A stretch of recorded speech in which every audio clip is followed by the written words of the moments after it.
अब शुरू करते हैं रत्नकरण श्रावकाचार्य की कक्षा। श्रावकों की चर्या, आचरण, इन सब को बहुत ही सुंदर रूप में बतलाने वाला कि आज भी इस कलिकाल के अंदर और आधुनिक युग के अंदर हम सब कम से कम सच्चे मनुष्य का जीवन व्यतीत कर सकते हैं, क्योंकि आज भारत देश पर पाश्चात्य संस्कृति का बहुत बड़ा प्रभाव पड़ा है, जिससे व्यक्ति आधुनिकता की होड़ में चला जा रहा है और वह हित अहित के विवेक से रहित होकर के मानवता को भी भूल रहा है। ऐसे युग में हमें जैसे अपने माता पिता, दादी बाबा, नाना नानी की कहानियाँ बहुत ही सार्थक चरितार्थ होती हैं, इसी प्रकार से हमारे प्राचीन आचार्यों की वाणी भी अपने जीवन के अंदर पूर्ण रूप से चरितार्थ हो सकती है। बस आवश्यकता है उसको पढ़ने की, आत्मसात करने की, मनन और चिंतन करने की आवश्यकता है। तो अब शुरू करती हूँ रत्नकरण श्रावकाचार्य की कक्षा। नमः श्री वर्धमानाय निर्धूत कलिलात्मने सालोकानां त्रिलोकानां यद विद्या दर्पणायते। महान शासन नायक 24वें तीर्थंकर भगवान महावीर को नमन करके और उनके ज्ञान की प्रशंसा की कि जिनके केवल ज्ञान में आलोक सहित तीनों लोग हर समय उनकी सारी पर्यायें झलकती रहती हैं। ऐसे उस ज्ञान से समन्वित भगवान महावीर को नमस्कार करके धर्म का लक्षण और जीवन जीने की कला, सम्यक दर्शन, समीचीन दृष्टि कैसे प्राप्त की जा सकती है, इस पर आचार्य श्री समंतभद्र स्वामी ने अच्छा सुंदर प्रकाश डाला है। आपने उसको जाना है, सीखा है। मैं तो समझती हूँ कि अनेक भव्यात्माओं ने, श्रोताओं ने, भाई बहनों ने जरूर इस रत्नकरण श्रावकाचार्य के बारे में सुन करके और अपने आत्मा में सम्यक दर्शन को प्राप्त किया होगा, क्योंकि सम्यक दर्शन कुछ और नहीं, सच्चे देवसास गुरु पर श्रद्धान करने का दूसरा नाम ही है सम्यक दर्शन। और वो अनेकानेक लोग करते हैं, कोशिश करते हैं कि मेरी पूरी दिनचर्या सुचारू रूप से चले, मेरे द्वारा किसी का दिल ना दुखने पाए, मेरे द्वारा किसी को कोई कष्ट ना होने पाए, मेरे द्वारा कोई अनिष्ट कार्य ना होने पाए, मेरे द्वारा किसी देवशास्त्र गुरु का अपमान ना होने पाए। बस यही दृष्टि और यही आचरण सम्यक दर्शन का बाह्य चिन्ह है। सम्यक दर्शन को सुचारू रूप से पालन करने के लिए 8 अंगों के भी बारे में आपने जान लिया। एक एक कथानक के माध्यम से आपने निशंकित निकांक्षित अंग में प्रसिद्ध हुए अंजन चोर की कथा जानी, निकांक्षित अंग में अनंतमती कन्या की कथा को जाना। आज हम तृतीय अंग निर्विचिकित्सा अंग की ओर आपको ले चलेंगे। उससे पहले हम अपने क्लास की और आगे के श्लोकों में भी आएंगे। आज है 22 नंबर का श्लोक, यानी 8 अंगों के बाद 8 अंगों में प्रसिद्ध लोगों के नाम बताए हैं और उसके बाद 3 मूढ़ताओं का वर्णन किया।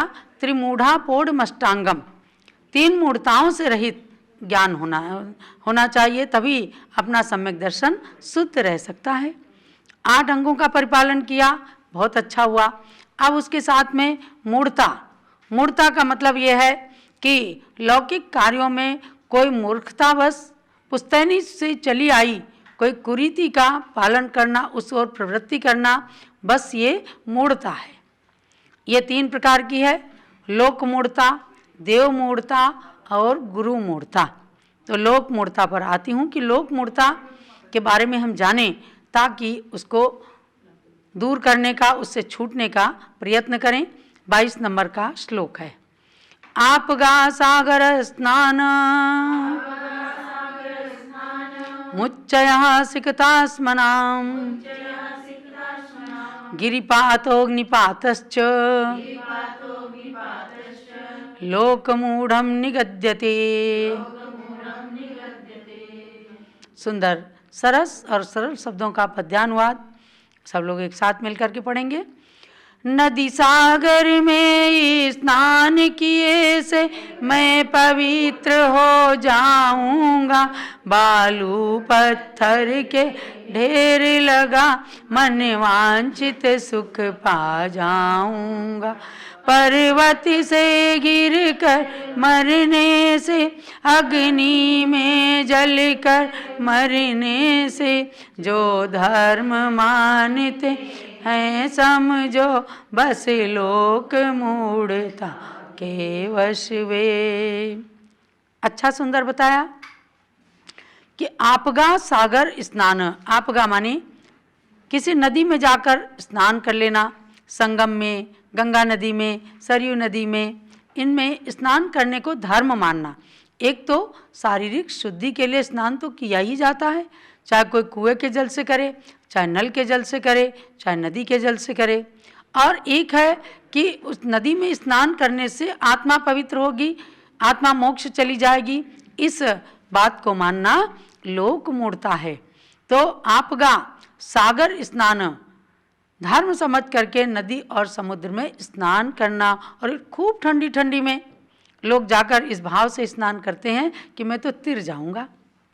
लेकिन क्या इससे तिरते हैं? कोई नदी में स्नान करने से भला तिरता है? भाव शुद्ध होना चाहिए। एक लोक कथानक प्रसिद्ध हुआ कि पांडव लोग एक बार यात्रा के लिए जा रहे थे, तो श्री कृष्ण से कहा, उन्होंने कहा मैं नहीं जा पाऊंगा, लेकिन उन्होंने एक कमंडल दिया उनको, तुमड़ी का एक बना हुआ कमंडल दिया, और उसको ले जाना, तुम जहाँ जहाँ जाना सब जगह अपने साथ इसको भी स्नान करा के लाना। पांडवों ने खूब दिन तक यात्रा की और उस कमंडल को भी श्री कृष्ण ने दिया है ये कह करके खूब स्नान कराया। जब वो वापस आए तो श्री कृष्ण को वापस दिया कि मैंने आपके कमंडल को खूब यात्रा करा दी, सारे नदी समुद्र में स्नान कराया। तो श्री कृष्ण ने कहा इस कमंडल को फोड़ दो। उसके टुकड़े टुकड़े कर दिए गए और बोले पवित्र नदियों के जल के स्नान से शुद्ध हुआ है अब ये कमंडल, इसका एक एक टुकड़ा शुद्ध हो गया, अब इसको खाओ। जैसे ही पांडवों ने एक एक टुकड़ा मुंह में डाला, एकदम बहुत कड़वा लगा और थूक दिया। तब श्री कृष्ण ने समझाया कि देखो, अगर नदी के जल से पवित्र होता तो इसकी कटुता खत्म हो सकती थी, कड़वापन। तो कोई नदी समुद्र में स्नान करने से शुद्ध नहीं, पवित्र नहीं हुआ करता। और उस बात को समझाया कि यात्रा, भाव भ्रमण की यात्रा को समाप्त करने के लिए ईश्वर के सम्मुख जाकर पवित्र भावों से नमन करने को असली यात्रा कहते हैं। तो ऐसे लोक मूढ़ता में बताया कि आपगा सागर स्नान, नदी और समुद्र में धर्म मान करके स्नान करना, ये एक मूढ़ता है। सिकतास मनाम, बालू और पत्थरों के ढेर लगा लेना। कभी कभी आप देखते होंगे कि नदियों के किनारे लोग जाकर के ढेर लगाते हैं, उसकी पूजा करते हैं। और हिमालय आदि पर्वतों से कभी गिर भी जाते हैं। गिरिपातो अग्निपातश्च, समुद्र पहाड़ से गिरकर जान दे देते हैं कि मैं तो तिर जाऊंगा। अग्निपातश्च, सतियाँ कितनी पतियों के स्वर्गवास के पश्चात अग्नि में कूद जाती थी। आज सती प्रथा का बहुत विरोध हुआ है, लेकिन आज भी तमाम राजस्थान के अंदर ऐसे स्थान मिलते हैं कि जहाँ महिलाएं इसी को अपना पातिव्रत्य धर्म या सतीत्व मानती हैं कि उसके बाद में, पति के बाद में बस अग्नि में जल करके मर जाना और पति के शोक में अपने जीवन को समाप्त कर लेना, इसमें धर्म मानना, इन सब चीज़ों को लोक मूढ़ता कहा गया। ये मूर्खता माने जो पुश्तैनी से चली आई कोई मिथ्या धारणाएं हैं, उन मिथ्या धारणाओं को आज के युग के अनुसार भी और शास्त्रीय परंपरा के अनुसार भी छोड़ना चाहिए। अब आगे चलते हैं हम देव मूढ़ता की ओर। वरोपलिप्स्या सावान रागद्वेषमलीमसाः रागद्वेषमलीमसाः देवता यदुपासीत देवता यदुपासीत देवता मूढ़मुच्यते देवता मूढ़मुच्यते। वरदान प्राप्ति की इच्छा से जो प्राणी आशा के वश से रागी द्वेषी देवी देवों की ही उपासना करने में तत्पर रहते हैं, उनकी ये देव मूढ़ता कहलाती। जो जिन शासन के भक्त सदा ये उनके पास नहीं आती। बहुत ध्यान से इस श्लोक का अर्थ सुनना, क्योंकि श्लोक का भी कई बार दुरभिप्राय या दुराग्रह पूर्वक अर्थ किया जाता है तो अर्थ का अनर्थ भी भक्तों तक पहुंच जाता है। देव मूढ़ता किसे कहते हैं? वरोपलिप्त से आशावान, वर की इच्छा से, यानी मुझे वरदान मिल जाएगा, इस वरदान प्राप्त करने की इच्छा से, आशा से युक्त होकर के जो रागत द्वेष मलीमसा, रागत द्वेष से जो मलिन हैं, गधा स्त्री आदि रखते हैं, दूसरों को कष्ट देते हैं, ऐसे देवों की उपासना आराधना जो लोग करते हैं तो समझो देव मूढ़ता का, देवता मूढ़ मुच्यते, ऐसी क्रिया देव मूढ़ता कहलाती है। और उसके पालक देव मूढ़ता के आराधक या देव मूढ़ता को पालन करने वाले मूर्ख कहलाते हैं, जिन्हें हमारे आचार्यों ने मूर्ख कहा। देखो, हम अपने ऋषियों संतों के सामने पुत्रवत हैं, और जैसे पिता माता पुत्र को सुधारने के लिए मूर्ख भी कह देते हैं, नालायक भी कह देते हैं, तो उसके पीछे स्वार्थ का छिपा है, उसको अच्छा बनाना। ऐसे हमारे आचार्यों ने मूढ़ता शब्द का प्रयोग किया कि जो इस प्रकार की क्रियाएं करते हैं वे मूर्ख होते हैं, वे मूढ़ता को आगे चलाते हैं। तो अब कोई इसका अर्थ कर देते हैं कि जो शासन देवी देवता हैं उनको भी नहीं पूजना चाहिए। नहीं, ये नियम से सम्यक दृष्टि है। तिलोय पन्नति ग्रंथ है जो 2200 साल पुराना है, आचार्य यति वृषभ के द्वारा कथित है, लिखित है। उन्होंने बहुत स्पष्ट किया है कि 24 भगवान के शासन देव देवी, जैसे ऋषभ देव भगवान के गोमुख देव और चक्रेश्वरी देवी हैं, और महावीर भगवान के मातंग देव सिद्धायनी देवी हैं, पार्श्वनाथ भगवान के धर्मेंद्र देव पद्मावती देवी हैं। इनको भी कोई कांस्टेबल की उपमा दे देते हैं। तो आप सब सावधान रहना, ये नियम से सम्यक दृष्टि है और ये कभी भी आपको संसार में नहीं भटका सकते हैं। ये जब भी आपको सद्बुद्धि देंगे या आराधना का फल प्रदान करेंगे तो वीतराग भगवान की भक्ति करने की ही प्रेरणा देंगे। तो इसलिए आपको ये जानना है कि इन भगवंतों के शासन देवी देवों के अतिरिक्त जिनेंद्र भगवान के माता पिता को जो नियमतः सम्यक दृष्टि होते हैं, इनकी पूजा तो हर पंच कल्याणक में की जाती है। कोई छुप के करता है, कोई छपा के करता है। कोई छुप के कर लेते हैं, वो लोग बाहर में विरोध करते हैं, अंदर में कार्य करते हैं। वो भी यही कहते हैं कि ये शासन देवों के द्वारा रक्षित प्रतिमाएं हैं। हम भी यही कहते हैं कि ये शासन देव देवी हैं, इसलिए इनके योग्य इनकी आराधना करना, ये आपको जानना है। और अगर वीतराग भगवान को कुछ नहीं माना, केवल देवी देवताओं को माना, तो भले ही मूर्ता है, लेकिन इनके अतिरिक्त जैसे आज कहीं कहीं पर कुल देवताओं को मानने की परंपरा चल रही है, कुल देवता और कोई नहीं है। इन 24 शासन देवी देवताओं के अतिरिक्त या मरु देवी माता, त्रिशला माता, वामा देवी आदि, ऐरा देवी आदि के अतिरिक्त बाकी किसी को कुल देवता कुल देवी के रूप में कभी नहीं मानना। कोई साधु, कोई गृहस्थ इन कुल देवी देवताओं के यदि मंदिर बनवाते हैं, आचार्य शांति सागर महाराज, आचार्य कल्पचंद्र सागर महाराज उसका हमेशा त्याग कराते थे। ये मिथ्यात्व है, ये कुरीति है। तो ऐसे ही कुल देवताओं की पूजा का हमेशा त्याग करना और अपने जीवन में शासन देवी देवताओं को यथायोग्य उनका सम्मान आराधना करना, ये देव मूर्ता में कभी भी नहीं आता, ये आपको ध्यान रखना है। कुछ रत्नकरण शावकाचार्य के कुछ लोगों ने जो दुराग्रह के पक्ष से जिन्होंने हिंदी अनुवाद किया तो अपने विशेषार्थ वगैरह में इसको खोल दिया, ये रागी द्वेषी देवता हैं। अरे देवी देव हैं, भवनवासी व्यंतर आदि देव हैं, लेकिन ये चूंकि नियम से सम्यक दृष्टि है, शासन देव हैं, भगवान के समो शरण में हर वक्त रहते हैं, इसलिए इनकी उपासना कभी भी संसार को वृद्धिंगत करने वाली या देव मूर्ता को बढ़ाने वाली कभी नहीं हो सकती। ये आपको इस श्लोक के माध्यम से जानना है। ये मैंने आपको दूसरी मूर्ता बताई। अब तीसरी मूर्ता की ओर ले चलती हूँ। सग्रंथारंभ हिंसानां ग्रंथारम हिंसानां संसारावर्तवर्तिनां संसारावर्तवर्तिनां पाखंडिनां पुरस्कारो पाखंडिनां पुरस्कारो ज्ञेयं पाखंडिमोहनम् गेयं पाखंडिमोहनम् आरंभ परिग्रह हिंसा में आसक्ति सदा जो रहते हैं, संसार सिंधु में डूब रहे, नहीं कथमपि वो तिर सकते हैं। ऐसे पाखंडी गुरुओं को जो गुरु मान कर भजते हैं, वे ही पाखंड बढ़ाते हैं और गुरु मूढ़ता भजते हैं। क्या कहा?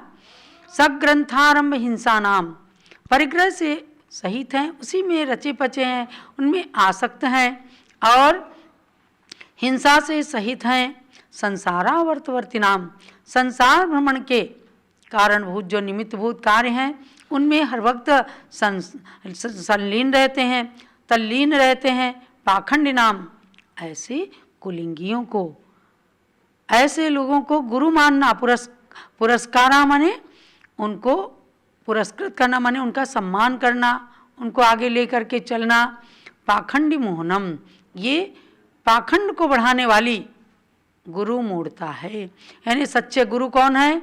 जो निरारंभो परिग्रहा, जो ज्ञान ध्यान तप में अनुरक्त रहते हैं, संसार शरीर भोगों से विरक्त रहते हैं, ऐसे गुरुओं को ही मानना ये सच्चे गुरुओं की उपासना है, सम्यक दर्शन का कारण है। बाकी जो स्वयं पत्थर की नाव के समान दूसरों को भी डुबा देते हैं, स्वयं भी डूबते हैं, ऐसे लोगों को कभी भी गुरु नहीं मानना चाहिए। इन तीन मूर्ताओं को त्याग करके अपने सम्यक दर्शन को शुद्ध करना है। 8 अंगों में से तृतीय अंग जो निर्विचिकित्सा अंग में प्रसिद्ध उद्दायन तृतीयेपि तुरीय रेवती मता, तृतीय अंग में निर्विचिकित्सा अंग में प्रसिद्ध उद्दायन राजा की कथा को भी आपको जानना है। प्राचीन कथानक से भी हमारी आत्मा केवल उनको सुनने मात्र से भी पवित्र होती है, प्रेरणा मिलती है। राजा उद्दायन वत्स देश के अंदर रौरकपुर नगर के राजा उद्दायन थे।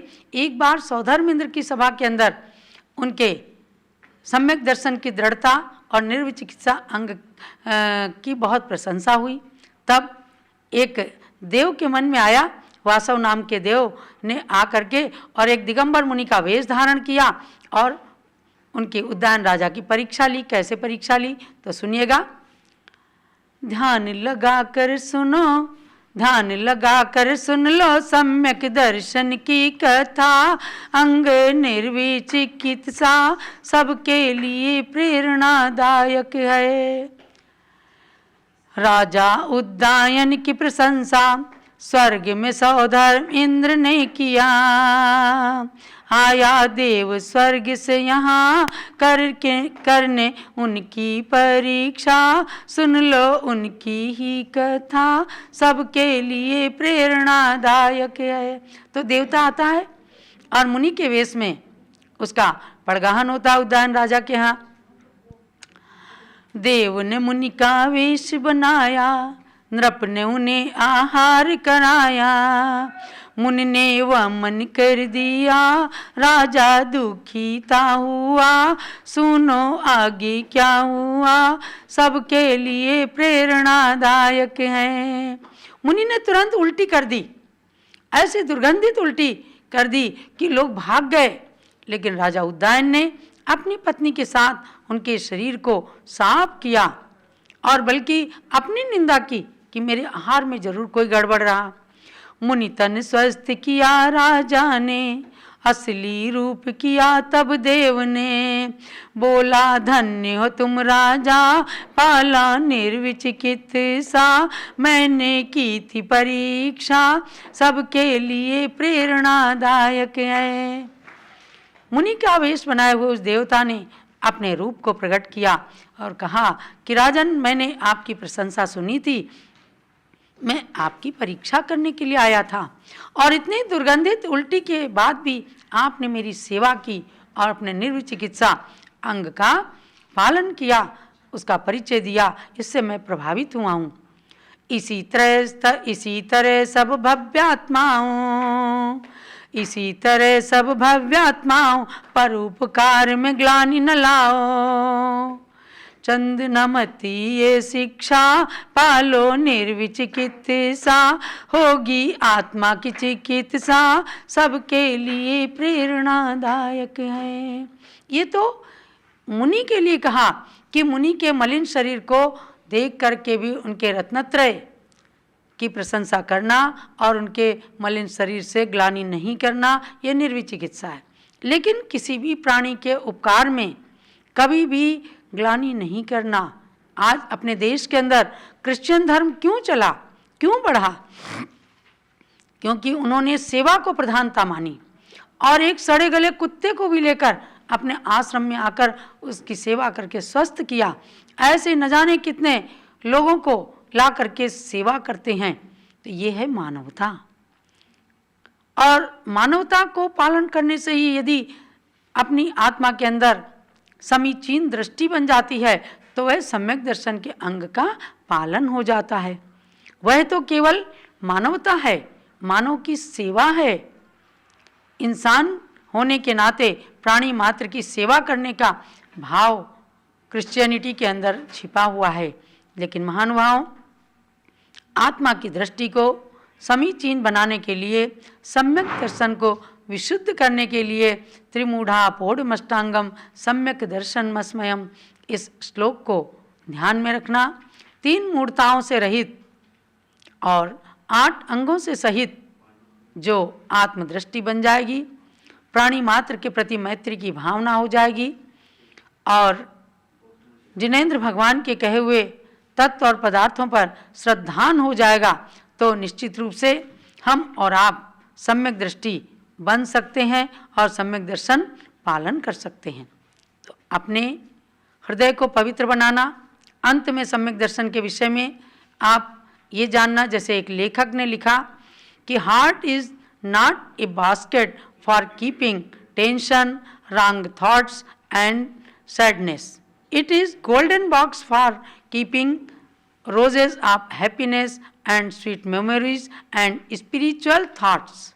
अर्थात आत्मा को एक ऐसा बास्केट नहीं बनाना, आत्मा कोई ऐसा डस्टबिन नहीं है कि जिसके अंदर केवल टेंशन रखें, जिसके अंदर गलत विचार रखें, दूसरों को कष्ट पहुंचाने की भावनाएं रखें और दुखी होकर के रहें।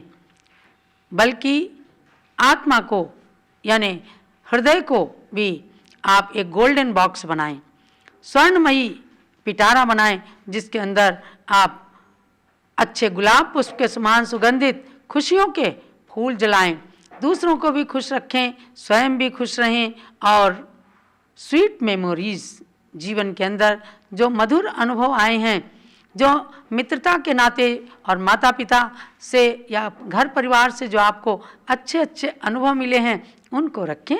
स्पिरिचुअल थॉट्स अर्थात आध्यात्मिक विचार अपने मन के अंदर रखें कि शरीर भिन्न है, आत्मा भिन्न है। सम्यक दृष्टि जीव सोचता है कि काल की तलवार हमेशा हमारे सिर पर लटक रही है, इसलिए संसार में रह करके भी संसार के भोगों से थोड़ा थोड़ा विरक्त होने की भावना रखना। भरत चक्रवर्ती के समान यही अयोध्या नगरी है, जहाँ सम्राट भरत चक्रवर्ती 6 खंडों के अधिपति होकर के भी और आत्म ध्यान में तत्पर रहते थे। जब एक नागरिक के मन में आया कि 96,000 रानियां और 6 खंडों का वैभव उसको अपने साथ रखते हुए, उसमें रहते हुए भला भरत जी घर में बैरागी कैसे हो सकते हैं, तब उसने शंका उठाई। तब भरत ने कहा, आपके प्रश्न का उत्तर मिलेगा, और तेल से भरा कटोरा दे करके उसे पूरे राजमहल में घुमाया और एक व्यक्ति को तलवार लेकर के साथ में कर दिया कि आप पूरा वैभव देख के आओ, अगर तेल की एक बूंद गिर गई तो समझो कि इसी तलवार से आपका सिर धड़ से अलग कर दिया जाएगा। काफ़ी देर तक, कई दिनों तक घूम घाम करके जब वो श्रावक आया, भरत ने पूछा, आपने क्या क्या देखा? राज्य के अंदर बहुत कुछ देखा होगा। बोले, महाराज मैं क्या देखता, मैं खाक देखता। मैं तो कटोरे को देख रहा था कि एक बूंद तेल गिरा और मेरी जीवन लीला समाप्त हो जाएगी। मैंने कुछ नहीं देखा राजन, मैंने केवल तेल के कटोरे को देखा। भरत ने कहा, देखो महानुभाव, आपके प्रश्न का उत्तर मिल गया। जैसे आप तेल के कटोरे को देखते हो, ऐसे मैं हमेशा अपनी आत्मा की ओर देखता हूँ, क्योंकि काल की तलवार हमेशा हमारे मस्तक पर, सबके मस्तक पर लटक रही है। पता नहीं किस क्षण अपनी आयु समाप्त हो जाए, कौन सी गति में हम चले जाएं। इसलिए इन भोग वैभव के अंदर रह करके भी अपने को अनासक्त मन से राज्य करना है, आत्मा पर दृष्टि डालना है। तो महानुभाव, इसलिए क्षायिक सम्यक दृष्टि भरत का इतिहास बन गया। उन्होंने आध्यात्मिकता का संदेश दिया, घर में भी अनासक्त रहे, और जैसे उन्होंने दीक्षा ली, केशलोच करते करते इतना वैराग्य हुआ कि उनको क्षण मात्र में केवल ज्ञान की प्राप्ति हो गई। आज ऐसे आध्यात्मिक संत सम्राट चक्रवर्ती भरत के नाम से इस देश का नाम भारत पड़ा है। आप सब ऐसे भरत का उदाहरण अपनाइए और ऐसे सम्यक दर्शन की भावना करते हुए अपने क्षयोपशम सम्यक दर्शन जो आज हमें मिला है या मिलने वाला है या मिल चुका है या प्राप्त करने की इच्छा है, तो ऐसे सम्यक दर्शन को प्राप्त करके अपने संसार को समाप्त करने की भावना कीजिए। अंत में बोलिए सब लोग एक साथ में, हम भरत के भारत में हैं अभिमान करो रे, हम भरत के भारत में अभिमान करो रे, हम वीर के शासन में गुणगान करो रे, हम वीर के शासन में गान करो रे। जहाँ आत्मा की प्रभा में रत रहते